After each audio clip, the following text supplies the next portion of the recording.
بسم اللہ الرحمن الرحیم قال رسول اللہ صلی اللہ علیہ وآلہ وسلم طالب علم رکن الاسلام۔ حضرت محمد مصطفیٰ صلی اللہ علیہ وآلہ وسلم نے ارشاد فرمایا ہے کہ علم کا طلب کرنے والا اسلام کا رکن ہے۔ آج کی ہماری گفتگو کا جو عظیم ترین شخصیت مرکز ہے وہ مفسر قرآن، مدبر اسلام، مورخ تاریخ کربلا علامہ طالب جوہری صاحب قبلہ ہے۔ علامہ طالب جوہری صاحب قبلہ کے تعلق سے میں نے مختلف چینلز پر گفتگویں کی ہیں، لیکن آج میرے دوست عباس موسوی نے اے ایم چینل کے لیے یہ خواہش ظاہر کی ہے کہ ہم علامہ طالب جوہری صاحب قبلہ کے حوالے سے لکھنؤ کی جو ہماری یادیں ہیں وہ یادیں اپنے آڈینس کے ساتھ شیئر کریں۔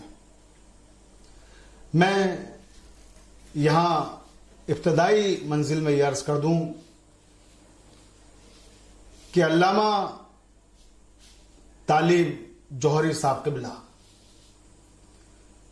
کی وہ عظیم ترین شخصیت کہ جو علم کے طلب کرنے والوں میں بھی ہیں اور علم کے تقسیم کرنے والوں میں بھی ہیں، انہی نے ساری زندگی علم کو حاصل کیا اور اس کے بعد ساری زندگی علم کو تقسیم کرتے رہے۔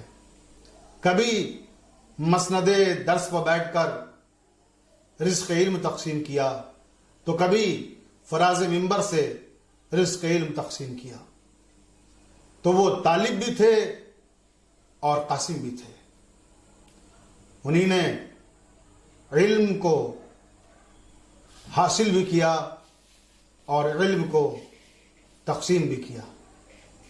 میں اس مرحلے پر کیونکہ گفتگو یادوں کے تعلق سے کرنا ہے تو یہیں سے آغاز کرتا ہوں کہ علامہ طالب جوہری صاحب قبلہ کا جو نام میں نامی ہے وہ ہے شیخ ابو طالب حسین جوہری۔ شیخ ابو طالب حسین جوہری سے طالب جوہری بننے کا قصہ بھی بڑا پرلطف ہے۔ وہ قصہ اور وہ واقعہ بھی خود علامہ طالب جوہری صاحب قبلہ مرحوم ہی نے بیان کیا تھا، لیکن میں وہ قصہ بیان کرنے سے پہلے یہ بھی عرض کرتا چلوں کہ کتنے خوش نصیب تھے علامہ طالب جوہری صاحب قبلہ کہ ان کا نام اگر ابو طالب تھا تو وہ دن ان کو ملا کہ جو حضرت ابو طالب علیہ السلام سے منسوب ہے، یعنی 29 شوال جو 22 جون ان کی تاریخ وفات ہے۔ یہ شیخ ابو طالب حسین جوہری طالب جوہری کیسے بنے وہ خود انہی نے مجھے ایک موقع پہ بتایا تھا کہ وہ جب ویزا کے سلسلے میں اپلائی کرنے کے لیے ایک ایمبیسی میں گئے اور انٹرویو کے دوران جب ان کا نام ان سے پوچھا گیا تو انہی نے بتایا کہ شیخ ابو طالب حسین جوہری، تو جو ویزا آفیسر تھا وہ مسکرایا اور اس نے علامہ کی طرف دیکھ کر کہا کہ یہ آپ کا نام ہے یا ٹرین ہے؟ ایک کے پیچھے ایک ڈبے لگے ہوئے ہیں، شیخ ابو طالب حسین جوہری۔ تو علامہ صاحب یہ واقعہ سناتے وقت بہت ہنستے تھے خود بھی اور کہتے تھے بس اسی دن سے میں نے طے کر لیا کہ مجھے اپنے نام کو مختصر کرنا ہے۔ اور شیخ ابو طالب حسین جوہری اسی دن سے بن گئے طالب جوہری، جنہیں آج دنیا اسلام علامہ طالب جوہری کے نام سے جانتی ہے۔ تو میں اپنی بات کا آغاز کرتا ہوں کہ سب سے پہلے علامہ طالب جوہری صاحب قبلہ سے میری ملاقات کب اور کہاں ہوئی۔ یہ بات ہے سن 1997 عیسوی کی، کہ جب علامہ طالب جوہری تابصرہ ہندوستان میں اعظم گڑھ مجلس کو خطاب کرنے کے لیے تشریف لائے تھے، تو وہاں سے وہ لکھنؤ بھی آئے تھے۔ ہم اس وقت سلطان مدارس لکھنؤ میں زیر تعلیم تھے اور مدرسۃ الواعظین کی لائبریری میں اکثر جایا کرتے تھے۔ وہاں کے لائبریرین ہمارے دوست مولانا شمشاد جعفری صاحب قبلہ تھے۔ تو ایک دن کا واقعہ ہے کہ ہم لوگ لائبریری کا وقت ختم ہو چکا تھا، صحن مدرسۃ الواعظین میں بیٹھے ہوئے تھے کہ ہم نے اچانک دیکھا کہ کوئی شخص ہے اور اس کے ساتھ ایک کوئی نوجوان، دو لوگ مدرسۃ الواعظین میں لائبریری کی طرف جہاں ہم لوگ بیٹھے ہوئے تھے صحن میں، اس طرف آ رہے ہیں۔ ہم لوگ کرسیوں پہ بیٹھے رہے، وہ آئے اور انہیں آنے کے بعد کہا کہ میں یہاں کی لائبریری دیکھنا چاہتا ہوں۔ تو ہمارے دوست مولانا شمشاد صاحب قبلہ نے، جو لائبریرین تھے اس وقت مدرسۃ الواعظین کے، انہی نے کہا کہ لائبریری کا وقت تو ختم ہو چکا ہے، اب آپ کل تشریف لائیں اور جب لائبریری کا وقت ہوگا ہم اسی وقت آپ کو کتابیں دکھا سکیں گے۔ تو انہی نے کہا کہ میں مسافر ہوں اور میں باہر سے آیا ہوں، میری خواہش تھی کہ آپ مجھے کتابیں دکھا دیتے، میں کچھ کتابیں یہاں کی دیکھنا چاہتا ہوں، تھوڑا سا وقت یہاں کی لائبریری میں گزارنا چاہتا ہوں۔ مولانا نے کہا کہ دیکھیے، ہم آپ کو کہہ چکے ہیں کہ لائبریری کا ایک وقت ہوتا ہے اور وہ وقت گزر چکا ہے، لائبریری بند ہو چکی ہے، اب آج لائبریری نہیں کھلے گی، لہٰذا آپ کل آئیں۔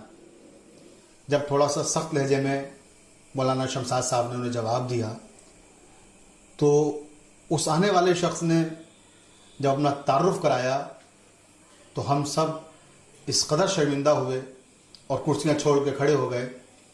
آنے والے شخص نے کہا کہ مجھے طالب جوہری کہتے ہیں اور میں مدرسۃ الواعظین کی لائبریری دیکھنا چاہتا ہوں۔ بس جیسے ہی کہا کہ طالب جوہری کہتے ہیں، بس ہم سب کے سب کھڑے ہو گئے اور ہم نے کہا حضور بالکل ابھی آپ کے لیے لائبریری کھولی جائے گی، آپ ابھی کتابیں دیکھیں۔ لیکن یقین جانیے، جب ہم اس مرحلے سے گزر رہے تھے تو ہمیں شرمندگی بھی بے پناہ ہو رہی تھی کہ ہم نے اس انداز میں گفتگو کی، اور دوسری طرف مسرت کا احساس اس قدر تھا کہ ہم آج تک جس عالم کے ویڈیو سنتے آئے ہیں اور جن کی مجلس سے سن کر ہم نے مجلس سے پڑھنا سیکھی ہیں، وہی عالم، وہی خطیب بنفس نفیس ہمارے سامنے تھے، اور وہ سادے سے لباس میں کرتا پاجامہ پہنے ہوئے اس وقت اس انداز میں آئے کہ ہم لوگ پہچان بھی نہیں پائے۔ اور یہ سوشل میڈیا کا اتنا زمانہ بھی نہیں تھا اس زمانے میں کہ بہت زیادہ نہ تقاریر نشر ہوتی تھیں اور نہ بہت زیادہ ویڈیوز اس طرح سے آتے تھے جیسے اب آج کل آتے ہیں۔ اس زمانے میں تو بہت کم لوگوں کے وی سی آر ہوتا تھا، اور پھر وہ جو کیسٹیں ہوتی تھیں وی سی آر کی، وہی دیکھی جاتی تھیں، اور وہ بھی کبھی کبھی اور کہیں کہیں موقع ملتے تھے کہ ہم لوگ وہ دیکھ سکیں۔ تو علامہ طالب جوہری صاحب کے ساتھ جو یہ ایک اتفاقیہ ملاقات تھی، بڑی دلچسپ ملاقات تھی، اور مجھے ہمیشہ یاد رہے گی کہ ہم اس انداز میں اپنے پسندیدہ خطیب سے پہلی بار روبرو ہوئے تھے، کہ پھر ہمیں وہ موقع ملا کہ ہم نے ان کی پسند کی کتابیں انہیں دکھائیں اور ہم انہیں لائبریری میں لے کے گئے، اور جو انہیں نے دیکھنا چاہا وہ ساری کتابیں انہیں دکھائی گئیں۔ بہرکیف تو یہ ہماری علامہ طالب جوہری صاحب قبلہ سے 1997 میں پہلی ملاقات ہوئی۔ اس کے بعد ان کا قیام لکھنؤ میں غالباً 3 یا 4 دن تھا۔ انہوں نے مختلف علماء سے، مختلف افاضل سے ملاقاتیں کی تھیں، اور ان کا قیام ناصریہ لائبریری شاستری نگر میں تھا۔ اسی دوران میں ان کی خدمت میں حاضر ہوا۔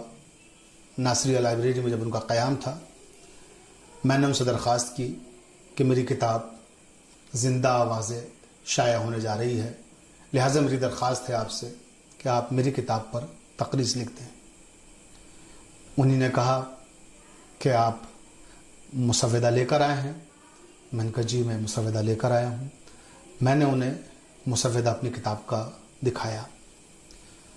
انہوں نے مسودے کو الٹ پلٹ کر دیکھا اور کہا کہ ماشاءاللہ آپ نے ہند و پاک کے تمام ممتاز علماء اور خطباء کی مجالس کو اس میں جمع کیا ہے اور بڑے سلیقے سے جمع کیا ہے، اور جن علماء کی مجالس اور جن خطباء کی مجالس کو آپ نے اس میں رکھا ہے وہ ان کی شناخت قائم کرنے والی مجالس ہیں۔ یہ کہا اور کہا کہ لائیے میں آپ کی کتاب پہ تقریض لکھوں گا، اور کاغذ لیا، قلم اٹھایا اور قلم برداشت تھا، تقریض میری کتاب پر زندہ آوازیں پر لکھی، جو میری کتاب زندہ آوازیں میں شامل ہے، جو 1997 ہی میں شائع بھی ہو گئی تھی۔ تو علامہ طالب جوہری صاحب قبلہ کا یہ بھڑک پن تھا۔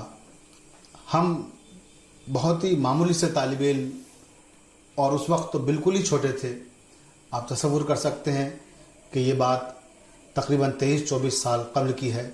اس وقت میری عمر 13 سال رہی ہوگی، یا غالباً 14 سال بس۔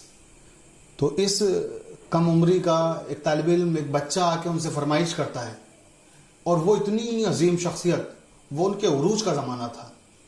طالب جوہری صاحب کا نام ہی پوری دنیا میں گونج رہا تھا۔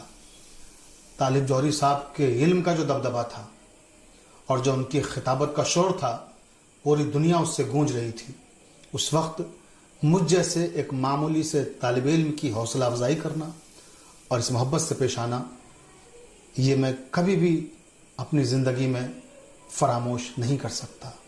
یہ وہ یادیں ہیں جنہیں میں کبھی بھی بھلا نہیں سکتا۔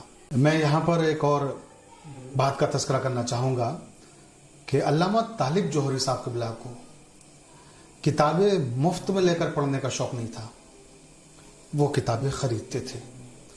جب وہ 1997 میں لکھنؤ تشریف لائے، جن ملاقاتوں کا بھی میں نے تذکرہ کیا ہے، اسی زمانے میں ایک اور خاص واقعہ جو مجھے ہمیشہ یاد رہے گا۔ انہی نے فرمائش کی کہ انہیں مہذب اللغات چاہیے، اور پھر مہذب اللغات لے کر جناب مجرب لکھنوی صاحب، جو مہذب لکھنوی صاحب کے فرزند ہیں، ناصریہ لائبریری تشریف لائے، اور علامہ طالب جوہری صاحب نے وہ پورا سیٹ جو مہذب اللغات 14 جلدوں میں ہے اس کو خریدا۔ اور مجھے اچھی طرح یاد ہے اس وقت انہوں نے سن 1997 میں ان 14 جلدوں کا جو ہدیہ ان کے فرزند مجرب صاحب نے بتایا تھا 4200 روپیے، وہ انہوں نے 4200 روپیے دیا۔ حالانکہ انہوں نے اخلاقاً کہا بھی کہ ارے آپ کے لیے ہم تحفتاً پیش کر دیں اس کو، تو ان کا نہیں، یہ میں خرید کر لے کے جاؤں گا۔ اور مہذب اللغات کی تحسین و تعریف کی اس مرحلے پر کہ لکھنؤ میں یہ علم کا مرکز ہے، یہ ادب کا مرکز ہے، اور انیس و دبیر جیسی اہم ترین شخصیتیں اور جن لوگوں نے مرثیے کو بام عروج پہ پہنچایا، وہیں علم لغت کی دنیا میں بھی مہذب اللغات ایک بہت بڑا کارنامہ ہے مہذب لکھنوی کا۔ اور یہ وہ لغت ہے کہ جس میں تقریباً 60,000 اشعار ہیں، یعنی ہر لفظ کو کلاسیکل شعراء کے حوالے سے سمجھایا گیا ہے، اور تقریباً 1 لاکھ کے قریب اس میں الفاظ ہیں، 7,000 کے قریب صفحات ہیں۔ تو یہ مہذب اللغات لکھنؤ میں لکھی گئی، اور لکھنؤ کی اہم ترین شخصیت جناب مہذب لکھنوی نے لکھی۔ لغات کی دنیا میں بہت ساری لغات آپ کو مل جائیں گی، لیکن جو مقام مہذب اللغات کا ہے وہ شاید کسی دوسری لغت کا نہیں ہے۔ علامہ طالب جوہری صاحب قبلہ نے مہذب اللغات کی اس مرحلے پر بہت تحسین کی، اور کہا کہ ہندوستان سے سب سے قیمتی تحفہ اگر میں کوئی لے کر جا رہا ہوں تو وہ لکھنؤ سے مہذب اللغات کو لے کر جا رہا ہوں۔ یا اسی طرح سے پھر اس کے بعد سن 1998 کا واقعہ ہے کہ جب علامہ عرفان حیدر آبدی مرحوم شہید کا 40واں تھا۔ علامہ عرفان حیدر آبدی مرحوم سے میری بڑی قلبی وابستگی رہی ہے۔ علامہ عرفان حیدر آبدی شہید ہمیشہ میرے ذہن میں، میرے دل میں ایک آئیڈیل شخصیت کی طرح سے رہے ہیں، میرے آئیڈیل خطیب رہے ہیں وہ۔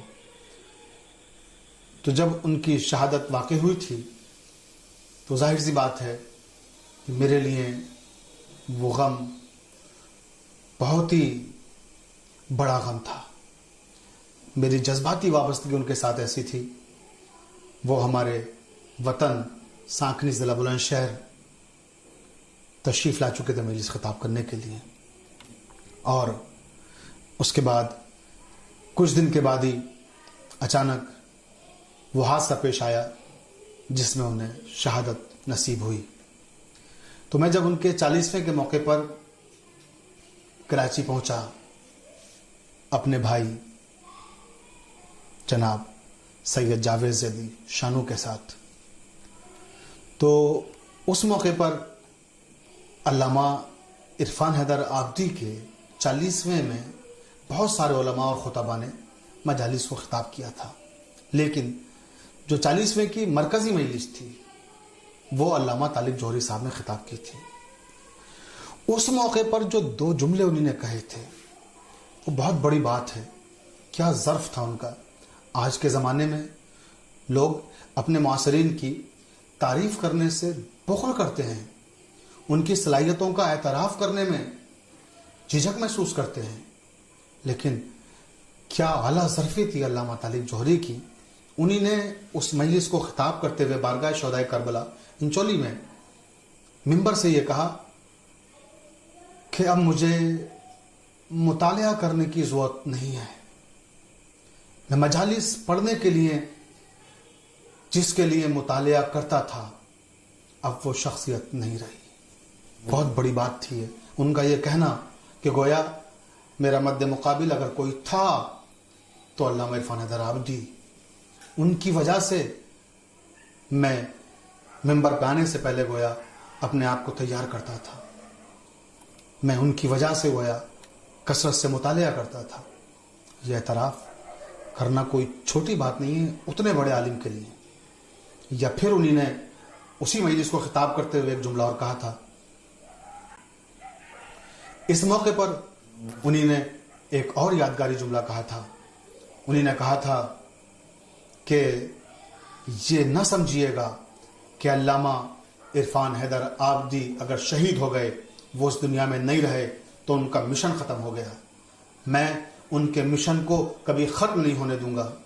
ان کا مشن آج سے طالب جوہری کا مشن ہے۔ اور یہ کہنے کے بعد انہوں نے مجلس کا رخ موڑ دیا اور پوری مجلس حضرت ابو طالب علیہ السلام کی عظمت اور عفت میں پڑی، اور کہا کہ جس طرح سے حضرت ابو طالب علیہ السلام کا تذکرہ عرفان حیدر آبدی کثرت سے اپنی مجالس میں کرتے تھے، اب میں اس مشن کو اپنی مجالس میں آگے بڑھاؤں گا۔ تو اس طرح سے انہی نے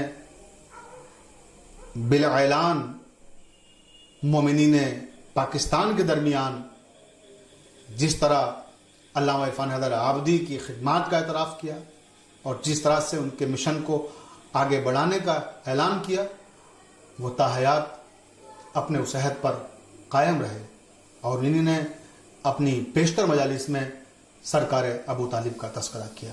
علامہ طالب جوہری صاحب تابصرہ سے میری جو آخری ملاقات ہوئی تھی وہ سن 2006 میں ہوئی تھی، جب میں علامہ عرفان حیدر آبدی شہید کی والدہ گرامی قدر کی برسی کی مجلس کو خطاب کرنے کے لیے گیا تھا۔ اس مجلس کا اہتمام علامہ فرقان حیدر آبدی صاحب قبلہ اور دیگر ان کے خانوادے کے افراد نے کیا تھا۔ تو اس درمیان بھی علامہ طالب جوہری صاحب سے میری ملاقات ہوئی تھی، اور وہ ملاقات اردو کے معروف اور ممتاز شاعر جناب فراست رضوی جو پاکستان کے ایک اہم ترین شاعر ہیں، اور ان کی کتاب قندیل پر علامہ طالب جوہری صاحب قبلہ نے بہت ہی مارکت الارا مقدمہ بھی تحریر کیا ہے۔ تو وہ ملاقات جو علامہ طالب جوہری صاحب کے دولت خانے پہ ہوئی تھی، وہ میری آخری ملاقات تھی۔ سوچا نہیں تھا کہ اس کے بعد کبھی علامہ طالب جوہری صاحب قبلہ سے ہماری ملاقات نہیں ہو سکے گی، اور اب علامہ طالب جوہری صاحب قبلہ اپنے اسی کتب خانے میں، جہاں اکثر وہ اپنے مہمانوں سے ملاقات کرتے تھے، محو استراحت ہیں، انہی نے دائمی نیند اختیار کر لی ہے۔ اور میں اس مرحلے پر بس ایک شعر پڑھ کر گفتگو کو تمام کر رہا ہوں کہ جسم تو خاک ہے اور خاک میں مل جائے گا، جسم تو خاک ہے اور خاک میں مل جائے گا، میں بہرحال کتابوں میں ملوں گا تم کو۔ علامہ طالب جوہری کی کتابیں انہیں ہمیشہ زندہ رکھیں گی۔